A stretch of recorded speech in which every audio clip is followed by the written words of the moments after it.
Our next question is I live by myself. Usually at Christmas, my big family comes together at someone's house and we eat, open gifts, and play games. We're trying to take this pandemic seriously and do what health officials recommend. So we're staying apart this year. I feel like I'll just cry all day. Any insights on how to make it a more inclusive holiday?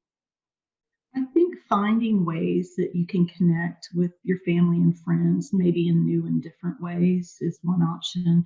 One thing I had thought about this year, I've been probably over the last few years terrible about Christmas cards. And I thought this is the year I have time to sit down and really focus more on Christmas cards, reconnecting with old friends maybe you haven't spoken to in a long time. That can be really rejuvenating and kind of reconnecting in new ways.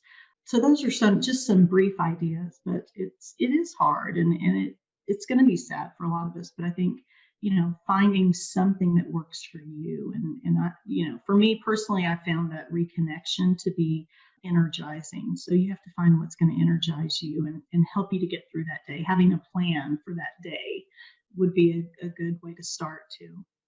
Yeah, I think first and foremost, thank you for taking the pandemic seriously and being willing to try something like physical distancing on such an important holiday. To piggyback on what Eileen said, find a way to adapt the traditions that you have. You mentioned you really like playing games with your family.